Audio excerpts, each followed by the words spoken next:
The CPF is the foundation of Singapore's retirement system. It is designed to help every Singaporean meet their essential needs over their lifetime, whether it is housing, healthcare, or retirement income. And as life expectancy rises, wages shift, and the cost of living changes, the CPF has to be adjusted from time to time to ensure that it continues to meet the needs of each generation. In this video, we'll be going through the major CPF changes that will take effect in 2026, why these updates are being introduced, and how they may affect your take-home pay and long-term savings. And with that being said, let's look at the first change, which is the increase in the CPF monthly salary ceilings, where it will increase from $7,400 to $8,000. What this means is that from 1st of January 2026 onwards, if you are earning more than $7,400 a month, you'll be contributing even more money into CPF. Voila! Now, before you act like a surprised Pikachu, remember that this adjustment is not some sudden policy shift.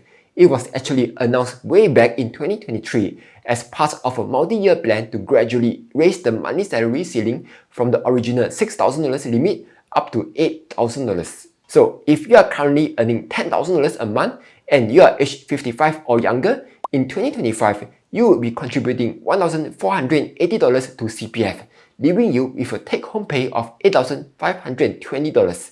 But from 2026 onwards, your employee contribution will rise to $1,600 and your take-home pay will drop to $8,400 accordingly. But of course, in return, your boss will also be contributing more money to your CPF. What this means is that from 2026 onwards, if you are earning more than $8,000, your total monthly CPF contributions will rise from $2,738 to $2,960. In other words, more money is flowing into your CPF every month. So that's nice. Now, while the monthly salary ceiling has gone up, the CPF annual salary limit has not changed and is still fixed at $102,000. What this means is that as the monthly contributions take up a larger share of the annual allowance, the amount of bonus income that can attract CPF contributions will naturally decrease. Moving on, the next major change is the increase in CPF contribution rates starting from the 1st of January 2026. What? We need to contribute even more money to CPF now? Well, yes, but only for employees aged 55 to 65 years old, while contribution rates for everyone else will remain the same. For those aged 56 to 60, the total CPF contribution rate will increase from 32.5% to 34%. And for workers aged 61 to 65, the total contribution rate will rise from 23.5% to 25%. And just before you ask, yes, these increases will be shared between employers and employees. Although employee contributions will rise by 1% of wages, while employer contributions will go up by 0.5% of wages. Now, of course, this also means that if you are between 55 and 65, your take-home pay will go down slightly in 2026. But the good news is that your employer will also be putting more money into your CPF each month, so your long-term savings will grow faster. And while some people may see this as a drawback, it is important to remember how CPF works at this stage of life. Once you turn 55, your retirement account is created, and the funds allocated there will eventually form your CPF life payouts. This is a lifelong monthly income in retirement. So the higher your retirement account's balance is, the higher your monthly payouts will be in the future. On top of that, you will also receive more contributions in your MediSave account. This will become increasingly valuable as you age, because MediSave is used to pay for healthcare needs and rising MediShield Life premiums. Strengthening these accounts now will mean better protection later on. But here's also something that many people forget. After 55, you can finally touch your ordinary account money after setting aside the full retirement sum. So even though your CPF contributions are increasing, you will still get to enjoy the flexibility of accessing your excess CPF OA savings whenever you need it. Quick pause. If you are looking for the best brokers to kickstart your investing journey, check out Interactive Brokers. You will enjoy one of the lowest fees in the industry at just 35 cents per trade on the US stock market. It also offers Ireland domiciled ETFs, perfect for saving on dividend withholding taxes. Plus, it also comes with free company research tools, so you can make smarter investing decisions. Feel free to use my Interactive Brokers link to open an account and start investing today. Alright, let's get back to the video. Next up, and this is a huge one. As announced in the 2025 budget speech, there will be a new mesh MediSave scheme from 2026 all the way to 2030.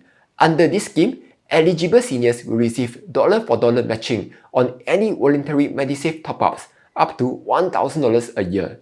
This means if you top up $1,000 to your MediSave account, the government will match another $1,000, giving you a total of $2,000 top-ups for that year. Similar to the current mesh retirement savings scheme, this dollar-for-dollar matching applies regardless of whoever makes the top-up, whether the contribution comes from you, your children, your spouse, or even your boss.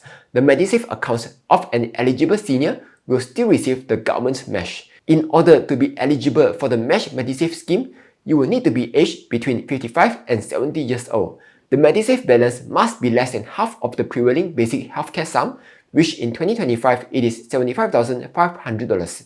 Your average monthly income must not exceed $4,000 and you must not own more than one property, with the property annual value of not more than $21,000. If you are eligible, don't worry. The government will notify you at the start of each year, beginning in January 2026.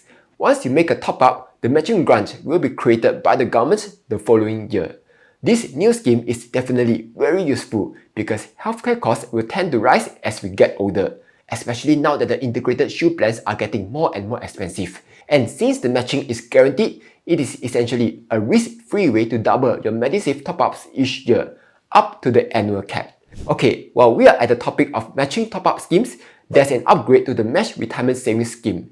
So previously, the MRSS was designed mainly to help older Singaporeans who had lower retirement savings by providing dollar-for-dollar matching on cash top-ups to their retirement accounts. But from 2026 onwards, this scheme will be expanded to also include younger Singaporeans with disabilities. Those who qualify will receive dollar-for-dollar matching on cash top-ups of up to $2,000 a year to your CPF special accounts, with a lifetime matching limit of $20,000. To qualify for the expanded MRSS, Singaporeans below age 55 will need to have the disability status verified by the Ministry of Social and Family Development by 1st of November of the current year in order to be considered for MRSS eligibility in the following year. Once this disability status is recognized, the usual MRSS eligibility conditions will continue to apply. This includes having a combined ordinary accounts and special accounts savings that are less than the basic retirement sum, which is $110,200 in 2026. The individual's average monthly income must not exceed $4,000. They also must not own more than one property, and their property must have an annual value of not more than $21,000. Next, it goes without saying that the CPF retirement sums will also be increasing in 2026. For the basic retirement sum, it will rise from $106,500 to $110,200. The full retirement sum will increase to $220,400 and the enhanced retirement sum will go up to $440,800. As for the basic healthcare sum, it will be raised to $79,000 in 2026. Now, if you already have the full retirement sum in your retirement account, you do not need to worry about trying to cash out every time the full retirement sum increases. This is because the interest rates of up to 6% on your SA and RA balances will naturally allow your savings to keep pace with the rising sums over time. It is also important to understand that once you turn 55, your FRS amounts will become fixed for life. So even if the FRS goes up in subsequent years, your personal FRS requirements will not change when you turn 55. On the other hand, the ERS will continue to increase every year, regardless of how old you are. This means even after turning 55, you can still choose to top up your retirement accounts to the prevailing ERS if you want higher CPF life payouts in the future.